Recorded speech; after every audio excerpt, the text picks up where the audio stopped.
If you watch this video until the end, you will not suddenly become rich. History does not work that way, and it never has. What you will gain instead is something far more durable.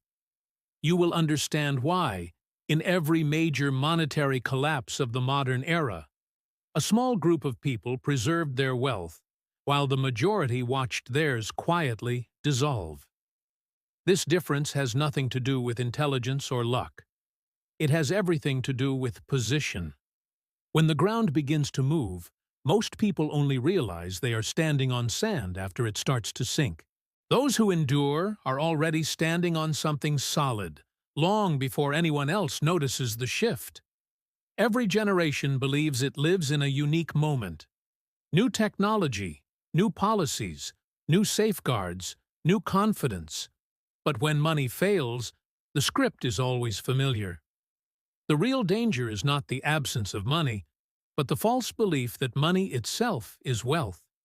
When numbers grow but purchasing power shrinks, when effort increases but security feels weaker, the system has already changed, even if it still looks stable on the surface. Today, younger generations speak openly about financial freedom, passive income, and escaping the cycle of salary and debt. Yet very few are taught the uncomfortable truth beneath those conversations. Freedom does not begin with earning more. It begins with understanding what survives when trust disappears. This story is not about fear. It is about clarity. Once you see how often history repeats itself, you stop asking whether another crisis will come. You start asking whether your definition of wealth can survive when it does. History never collapses in silence, but it also never announces itself clearly. It does not arrive with alarms or dramatic headlines. Instead, it unfolds slowly, through patterns that feel reasonable and familiar. Money begins to circulate faster than before. Debt stops being temporary and becomes structural. Promises sound logical because they are designed to reassure, not to explain. People are told that growth will solve the imbalance, that inflation is temporary, that modern systems are more sophisticated than those of the past. The language changes, but the mechanics do not. Confidence replaces caution. Optimism replaces discipline. For a time, the illusion holds. Asset prices rise. Markets reward risk. Stability feels permanent. Then reality interrupts the story, quietly. People work the same hours, apply the same effort, yet notice that savings lose weight year after year. Rent consumes a larger share of income. Food, energy, and time all become more expensive. Nothing appears broken, but nothing feels secure either. This is how monetary systems fail. Not through panic, but through normalization. Not through sudden collapse, but through gradual erosion. By the time most people feel fear, the structural damage has already occurred. Those who endure are rarely the loudest or the fastest. They are the ones who recognize early that money is a tool, not a refuge. And when tools fail, only assets tied to reality retain meaning. In 1923, Germany experienced one of the most extreme examples of monetary collapse in recorded history.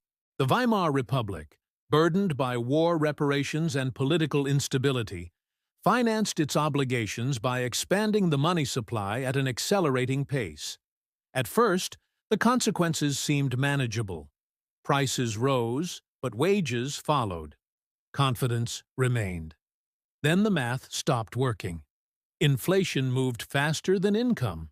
A loaf of bread that cost 1 mark before the crisis reached prices measured in billions of marks within months. Workers were paid twice a day, not as a bonus, but as a necessity. They rushed to spend their wages immediately, because waiting until evening meant paying more for the same goods. The currency did not vanish physically. It vanished functionally. Money stopped measuring value and started measuring speed. How fast could it be spent before it lost meaning? Yet during the same period, certain assets behaved very differently. Gold preserved purchasing power. Land capable of producing food remained valuable. Goods tied directly to survival did not collapse with the currency. People who held these assets were not immune to hardship, but they retained the ability to act when others could not. This distinction is critical. Wealth is not defined by numbers, but by function. When money fails to perform its basic role, assets that exist outside the monetary system become anchors. The lesson of Weimar Germany is not about chaos, it is about structure. When trust collapses, reality reasserts itself quickly. Modern monetary collapse rarely looks like wheelbarrows of cash. It looks cleaner, slower, and more controlled.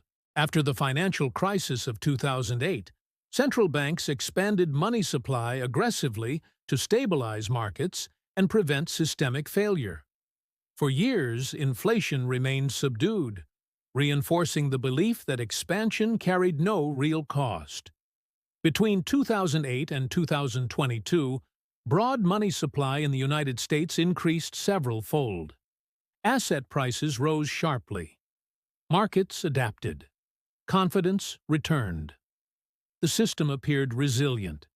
Then inflation emerged, not gradually, but decisively, reaching levels not seen in decades. This pattern is not accidental. Monetary expansion does not distribute evenly. It inflates assets first, then filters into consumer prices later. By the time inflation becomes visible to everyday life, the structural shift has already occurred.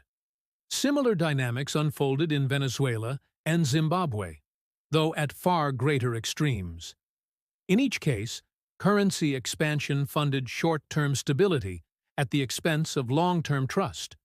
Once belief weakened, recovery became exponentially harder. The lesson is not that money printing always leads to disaster. The lesson is that money depends entirely on confidence. When confidence erodes, no policy can restore value overnight.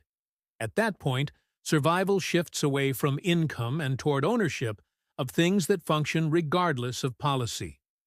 Gold's role in history becomes clear only when measured correctly. Its true performance is not found in short-term price movements, but in purchasing power across crises. During periods of severe inflation, gold has repeatedly preserved the ability to acquire real goods when currencies failed. In the 1970s, as inflation in the United States exceeded 13%, gold rose from $35 an ounce to over $800 by the end of the decade. This was not speculation. It was repricing. Gold adjusted itself against a weakening dollar. The defining characteristic of gold is independence. It is no one's liability. It does not rely on earnings, interest rates, or political promises.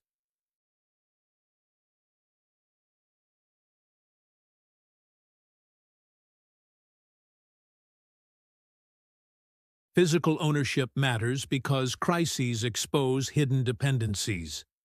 Paper claims rely on settlement systems, custodians, and legal enforcement. Physical metals remove these layers. Silver adds another practical dimension, allowing value to move in smaller, usable units when systems strain. Gold does not generate income. It does not innovate. It does not grow. Its purpose is preservation. It maintains the ability to rebuild when systems reset. That function becomes visible only when everything else stops working. Real estate's resilience during inflation is not emotional. It is mechanical. Property that produces income adjusts naturally with rising costs, while fixed-rate debt remains constant in nominal terms. Over time, inflation reduces the real burden of that debt. In the United States, homeowners who locked in long-term fixed mortgages before periods of rising inflation often benefited unintentionally. Monthly payments stayed the same, while rents and property values increased. This effect was visible during the inflationary 1970s and again in the years following 2020. The distinction lies in function. Speculative land depends on future buyers. Income-producing property depends on current users.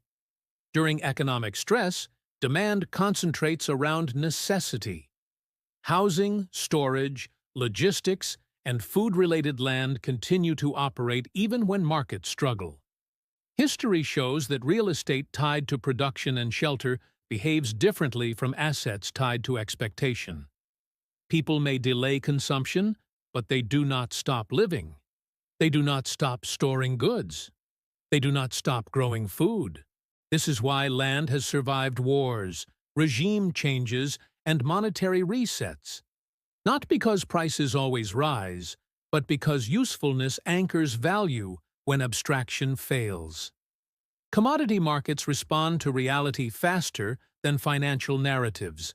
When currencies weaken, energy and food prices often rise first, because they are priced globally and consumed immediately. The oil shocks of the 1970s demonstrated this clearly, reshaping inflation, geopolitics, and household economics at the same time. Food follows similar logic. In periods of monetary stress, agricultural prices adjust upward as production costs rise. Fertilizer, fuel, labor, and transportation transmit currency weakness directly into physical prices. Commodities do not rely on belief.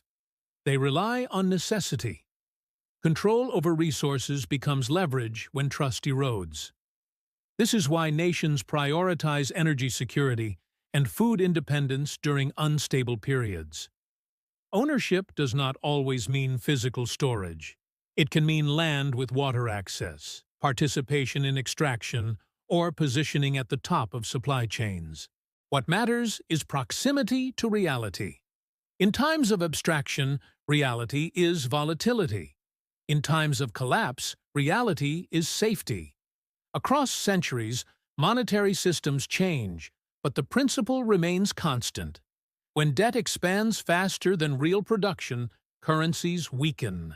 When currencies weaken, assets tied to reality outperform assets tied to promises.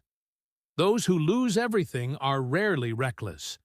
They are faithful to a definition of wealth that no longer applies.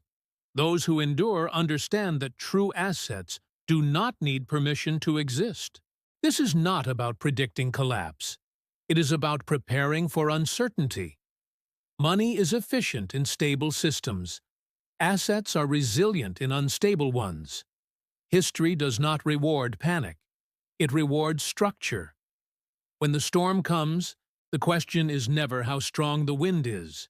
The question is whether what you own still functions when belief disappears. If you can answer that calmly and honestly, you are already positioned differently from most of the world.